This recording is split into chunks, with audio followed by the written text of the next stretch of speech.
The moment she boarded the plane, she knew something felt off. A sharp voice cut through the cabin as she settled into her window seat. "Excuse me, but my son needs that seat. You can sit somewhere else." At first, she thought it was a misunderstanding, until she saw how the woman looked at her. Cold, dismissive, like she didn't belong. The entire cabin fell silent, eyes shifting between them. But what happened next? No one saw it coming. Amina, a 19-year-old college student, had been excited about her trip home after a stressful semester. She had saved for months to afford this flight, eager to see her family again. She smiled as she found her assigned window seat. She always loved watching the world shrink beneath her during takeoff. But just as she put on her headphones, a woman standing in the aisle huffed loudly. Next to her was a boy, around 10 years old, clutching a tablet. The woman pointed at Amina's seat and sneered, "My son wants the window seat. Can you move?" Amina glanced at the ticket in her hand. "I'm sorry, but this is my assigned seat." The woman's eyes narrowed. "Well, you can switch with someone else. He likes looking out the window." Amina felt her stomach twist. It wasn't just about a seat. It was how the woman looked at her as if she had no right to say no. The murmurs around them grew louder. And then, the flight attendant arrived.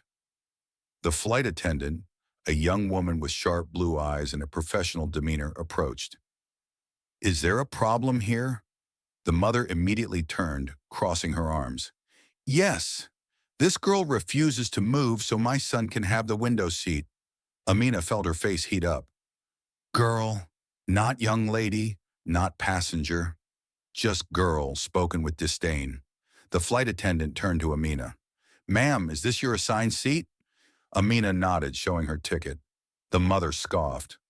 "So what? She can move to another one. We paid a lot for these seats, and I don't think it's fair for my son to sit in the middle while she gets the window." The tension in the cabin thickened.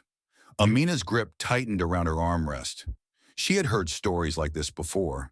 People thought they had the right to take something from her because they believed they were more entitled to it. But then, something unexpected happened. The flight attendant exhaled, crossed her arms, and then smiled. "You're right, ma'am." Amina's stomach dropped. The mother smirked. "I knew you'd understand," the mother said smugly. But then the flight attendant's following words sent a shock wave through the cabin. The flight attendant straightened and gestured down the aisle. "Since your son needs a window seat so badly, I'd happily reassign you both to the economy." The woman's face froze. "Excuse me?" A few passengers chuckled. The flight attendant remained perfectly composed. "We have available seats in the back, but if you're unwilling to sit there, I'm afraid you'll have to respect assigned seating." The woman's smug expression evaporated. Her mouth opened and closed as if searching for an argument. Her son, now embarrassed, tugged at her sleeves. "Mom, it's okay. I don't need the window seat." The mother's face burned red. She looked around, realizing all eyes were on her, judging, whispering. And then, with a defeated sigh, she grumbled, "Fine," and sat down, fuming. Amina let out a breath she hadn't realized she was holding. But then, something else happened. The flight attendant turned to Amina with a small smile. "Thank you for your patience. Can I offer you a complimentary drink for the inconvenience?" The entitled mother stiffened, but Amina nodded, smiling for the first time that day. Amina stared out the window for the rest of the flight, her heart still pounding, but for a different reason now. She had won, not just the seat, but the right to stand her ground. A fellow passenger leaned over as they landed and whispered, "Good for you. People like that need to be put in their place." Amina nodded. This wasn't just about a window seat. It was about something much bigger: entitlement, prejudice, privilege, and how sometimes standing up for yourself means more than just keeping your seat. It means keeping your dignity. The question remains, how often must this happen before people finally learn?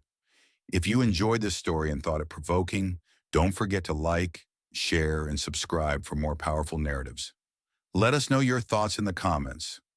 What would you have done in this situation? Your support helps bring more eye-opening stories to life.